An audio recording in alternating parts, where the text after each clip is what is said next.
Romance एक ऐसा emotion जो एक्साइटमेंट और मिस्ट्री से भरा हुआ है, जो कभी कभी अच्छा भी फील करता है और कभी कभी रुला भी देता है। वैसे तुमने भी तरह कभी सोचा होगा समाज देखती बस जीतो और को भी जैसी कोई गर्लफ्रेंड होती हमारी लाइफ में सारी प्रॉब्लम्स को खत्म कर देती। वैसे अगर तुमने ऐसा सोचा तो इसमें तुम्हें पहले ही बता दो, तुम्हारी इमेजिनेशन कभी भी रियल नहीं होने वाले, क्योंकि मैं बहुत ही अच्छे से जानता हूँ तुम भी मेरी तरह वर्जिन हो और लड़कियां तुम्हें दूर दूर भाव नहीं देती हैं।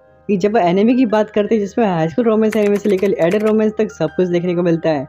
लेकिन कुछ रोमांस एनिमे ऐसे होते हैं इनका प्लॉट तो बहुत ज़्यादा अच्छा होता है लेकिन फैंस के दिल में कोई जगह नहीं बना पाते हैं। तो जब ऐसी top 10 best underrated romance anime की बात करने वाले हैं जो तुम्हें एक बार तो जरूर देखने चाहिए। अगर तुमने पहले ही इनमें से कोई भी एनिमे देख रखा हो तब भी तुम वीडियो को पूरा देख के जाना, क्योंकि तुम अपने भाई के लिए इतना तो कर ही सकते हो। बस हमें पहले ही बता दो, मैंने सारे एनिमे को रैंडम रैंकिंग पर रखा हुआ है, तो इस मुझे कमेंट से कोई भी गालियां मत देना उनके फेवरेट रोमांस एनिमे को नंबर पर क्यों नहीं रखा। तो guys, then our dating story the experience you then experience me। Qasim जो कि इंट्रोवर्ट हाई स्कूल स्टूडेंट है, उसे भी क्लास की यूना कासिम पर बहुत बड़ा क्रश होता है। यूना सिराकावा क्लास की सबसे फेमस गर्ल है और क्लास के सारी लड़कियों से डेट करना चाहते हैं। उनमें से हमारा भाई भी होता है, एक इंट्रोवर्ट बंदा है जो अपनी फीलिंग्स को कभी यूना से कंफेस नहीं कर पाता है। फिर यूता अपने फ्रेंड से बैठ आ जाता है, बैठ आने के बाद मजबूरी में आकर उसे यूना से अपनी फीलिंग्स को कंफेस करना होगा। हमारे भाई ने पहले ही सोच रखा था यूना उसे रिजेक्ट ही करेगी, लेकिन यूता जब यूना से कंफेस करता है यूना उसे डेट करने के लिए मान जाती है। सिर्फ यूना स्टिल एक वर्जन है, उसने अब तक लव को फील तक नहीं किया, या तो उसे ये तक नहीं पता रिलेशनशिप में रहना आखिर क्या होता है। तुम कोई ऐसा एनिमे देखना चाहते हो जिसमें अनएक्सपेक्टेड लव ट्विस्ट देखने को मिले तो बस ये एनिमे तुम डेफिनेटली एक बार देख सकते हो। Number 9 10 prove no one live loneliness. इस एनिमे का मेन कैरेक्टर अकागामी को अपने डैड से बहुत ज्यादा हेट करता है। उसकी डैड बहुत ही बड़ी लड़कीबाज है। अकागामी ने पहले ही डिसाइड कर रखा हो तो उसे लड़कियों से दूरी बना के रखना है ताकि अपने डैड की तरफ वो परवर्ट न बन जाए। एक दिन हमारा मेन कैरेक्टर एक लड़की से मिलता है जिसका नाम यूज़ुकी है और हमारे मेन कैरेक्टर अकागामी को पहली नजर में यूज़ुकी से प्यार हो जाता है। फिर अकागामी को एक मॉन्क बनने का डिसाइड करता है। अकागामी को मीनाजो की टेम्पल जाता है, तब उसे वहाँ पे वही लड़की दिखती है जिससे पहली नजर में प्यार हुआ था। असल में इस यूज़ुकी नहीं जो इस टेम्पल को अकेले चला रही है, इसके साथ साथ 4-5 लड़की है जो उसके साथ टेम्पल चलाने में मदद करती हैं। अकागामी बनने तो कुछ और आया था और बन कुछ और गया है। इस में तुम्हें फैन सर्विस से कोई कमी नहीं मिलेगी, क्योंकि हमारा मेन कैरेक्टर अकागामी एक वर्जन है। सारी लड़कियां जो भी इस टेम्पल में काम करती है वो भी एक वर्जन है। और आगे तो समझ ही जाओ मैं क्या बोलना चाहता हूँ। Number 8 I am love with the vanilla. रेवासी जो कि वर्किंग वूमन है, काम से तंग आकर अपने फेवरेट ओतांगो को खेल रही होती है। हमारी मेन कैरेक्टर ओतांगो की कैरेक्टर से क्लियर फ्रेंड्स से टोटली ऑब्सेस्ड है, वो इसी से मैरिज करना चाहती है। हाँ तुमने सही सुना, मैं मैरिज की बात कर रहा हूँ। इस बुरी लाइफ से फ्री होकर उसी वर्ल्ड में रिकाइंड होना चाहती है जिस वर्ल्ड में उसे फेवरेट कैरेक्टर क्लियर है। और गॉड उसकी बात सुन भी लेते हैं। रेवासी गेम खेलते खेलते ही मर जाती है और वो रिटेलर बन के उसके अपने फेवरेट ओतांगो गेम में रिकाइंड हो जाती है। रिटेलर कंटिन्यूसली अपनी प्लेयर से कंफेस करती है। क्लियर कभी भी रिटेलर की लव को नहीं समझते, उसे बहुत ही बुली और इंसल्ट भी करती है। लेकिन रे को इस बात से कोई फर्क नहीं पड़ता क्योंकि उसे क्लियर से वो टोटली ऑब्सेस्ड है। तो बस देखना ये क्लियर कभी रे के लव को एक्सेप्ट करेगी। तो बस ये एक सैनिक एनिमे जिसमें तो लड़की लड़की का रोमांस देखने को मिलेगा। Number 7 Hokkaido girls of super adorable, जो कि हाई स्कूल स्टूडेंट है जो अभी अभी टोक्यो से होकाइडो में शिफ्ट हुआ है। होकाइडो आके सबसे पहले लड़की को देखता है और देखते देखते हमारा भाई उस लड़की को फिदा हो जाता है। सुगासा को वो लड़की अपना फ्यूकी बताती है और फ्यूकी इसी होकाइडो में रहती है। और फिर सुगासा और फ्यूरी बहुत ही जल्दी क्लोज फ्रेंड बन जाते हैं और दोनों एक दूसरे को पसंद भी करते हैं। इनमें से कोई एक दूसरे से अपनी लव को कंफेस नहीं करता है। तो ये एनिमे स्टार्ट तो आजकल रोमांस एनिमे से होता है, लेकिन धीरे धीरे सारे एनिमे शिफ्ट हो जाता है। अगर गाइस तुम हारेम आजकल एनिमे देख रहे हैं तो इस एनिमे के साथ तुम जा सकते हो। Call of the night, main character कोयामारी जो कि हाई स्कूल स्टूडेंट है, उसने स्कूल जाना छोड़ दिया होता है।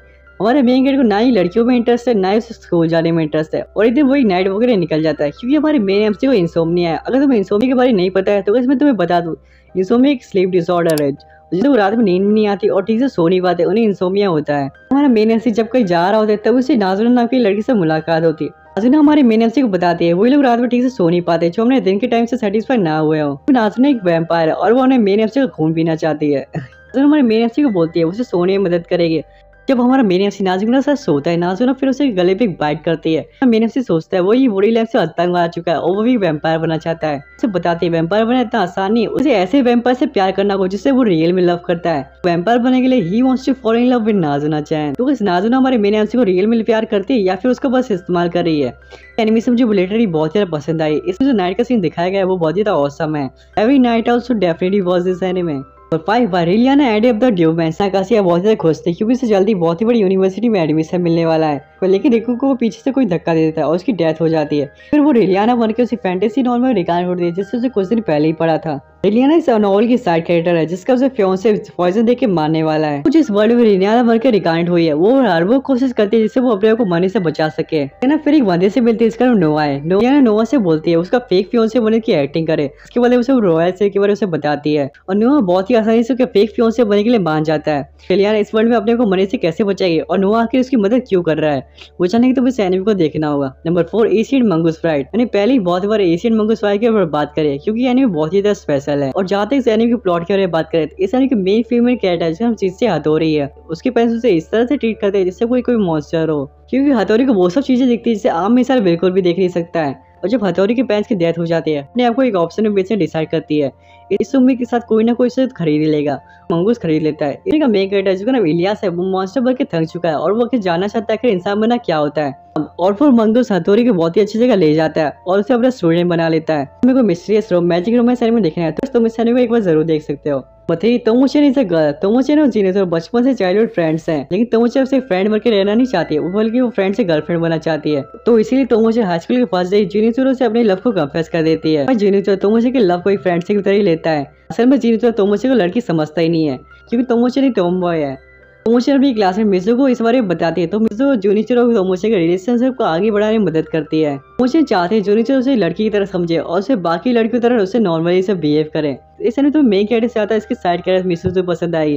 मिसुजू सुंदर और सुंदरी वाइफ को आकर किसे नहीं पसंद है ना। ये तोमोचन कभी ट्रू फीलिंग्स और जूनिचरो से कन्फेस कर पाएगी कि नहीं और जूनिचरो उसके लव को समझ पाएगा, वो जानेगी तो उसे एनिमे को देखना होगा। But 100 girlfriend you really really really really really love you. सोच रहे हो इस एनिमे टाइटल इतना बड़ा है तो इसका प्लॉट कितना बड़ा होगा। एनिमे हमारे मेन एमसी के पास 100 गर्लफ्रेंड्स है। हमें यहाँ पे 2-4 गर्लफ्रेंड की बात नहीं कर रहा बल्कि 100 गर्लफ्रेंड की बारे में बात कर रहा हूँ।